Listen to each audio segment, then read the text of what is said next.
بسم اللہ الرحمن الرحیم۔ عشرہ ذی الحجہ و قربانی فضائل اور احکام۔ الحمدللہ رب العالمین والصلاة والسلام علی سید الانبیاء والمرسلین وعلی آلہ الطیبین طاہرین واصحابہ الاکرمین اجمعین وعلی من احبہم وتبعہم بإحسان الی یوم الدین۔ اما بعد فاعوذ باللہ من الشیطان الرجیم۔ بسم اللہ الرحمن الرحیم۔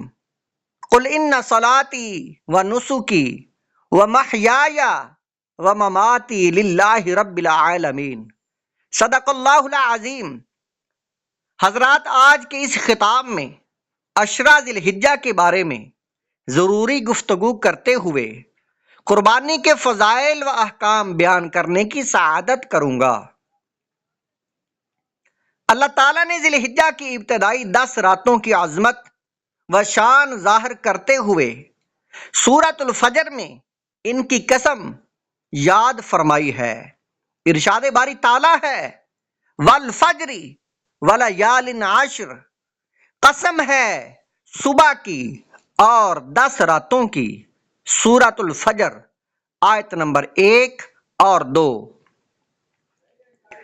جامعہ ترمذی شریف میں حدیث مبارکہ ہے، عن ابی ہریرہ عن النبی صلی اللہ تعالی علیہ وآلہ وسلم قال ما من ایام احب الی اللہ ان یتعبد لہ فیہا من عشر ذی الحجۃ یعدل صیام کل یوم منہا بصیام سنۃ وقیام کل لیلۃ منہا بقیام لیلۃ القدر۔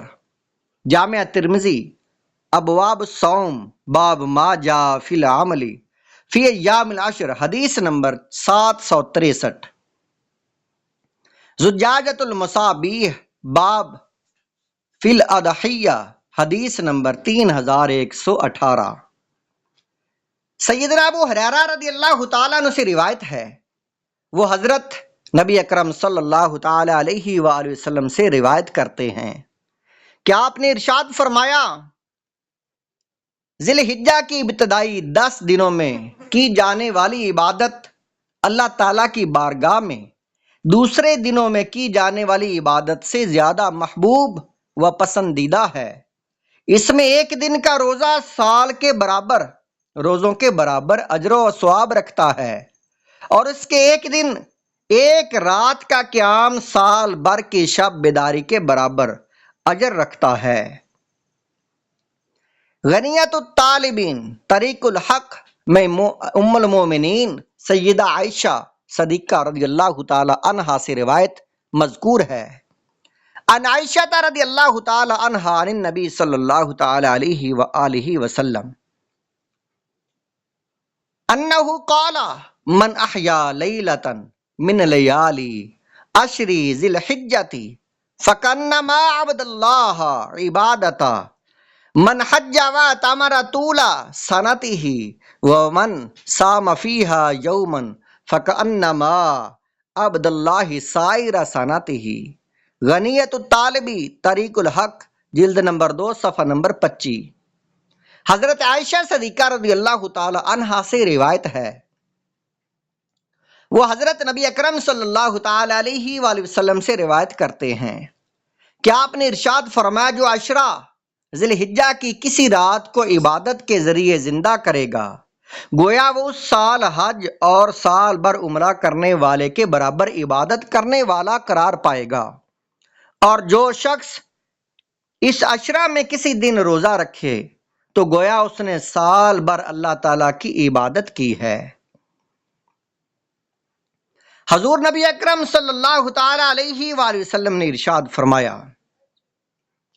اذا دخل عشر ذی الحجۃ فجدوا فی الطاعۃ فانها ایام فضلها اللہ تعالی جعل حرمت لیلها کحرمت نہارها۔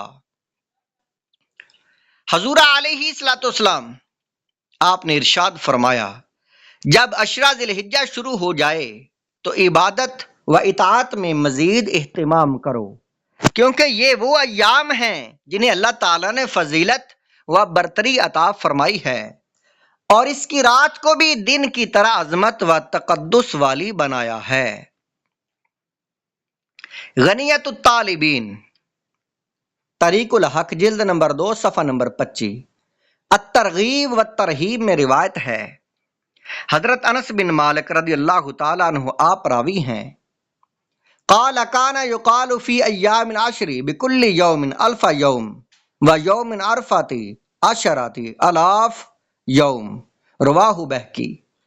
حضرت انس بن مالک رضی اللہ تعالیٰ عنہ سے روایت ہے، انہوں نے فرمایا کہ عشرہ ذی الحجہ سے متعلق یہ بیان کیا جاتا ہے کہ اس عشرہ کا ہر دن ثواب میں 1000 دن کے برابر ہے، اور عرفہ کا دن 10,000 دنوں کے برابر شان و فضیلت رکھتا ہے۔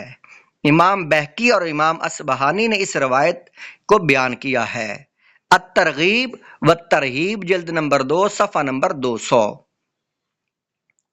معمولات ذی الحجہ، حضرات ان مبارک دنوں میں چونکہ حج کے اعمال انجام دیے جاتے ہیں، حجاج کرام احرام کی حالت میں ہوتے ہیں، ان سے ایک قسم کی مشابہت اختیار کرتے ہوئے بطور خاص قربانی کرنے والوں کے لیے مستحب ہے کہ یکم ذی الحجہ سے قربانی کا جانور ذبح کرنے تک ناخن تراشنے اور بال کتروانے سے اجتناب کریں۔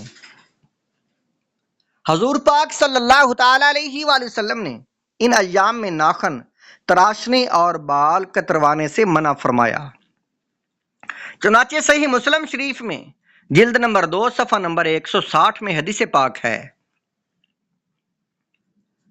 ان عمر بن مسلم بن عمار بن اکیمۃ اللیثی قال سمعت سعید بن المسیب یقول سمعت ام سلمہ زوج النبی صلی اللہ تعالی علیہ وآلہ وسلم تقول قال رسول اللہ صلی اللہ علیہ وسلم من کان له ذبح یذبحہ فاذا احل ہلال ذی الحجۃ فلا یاخذن من شعرہ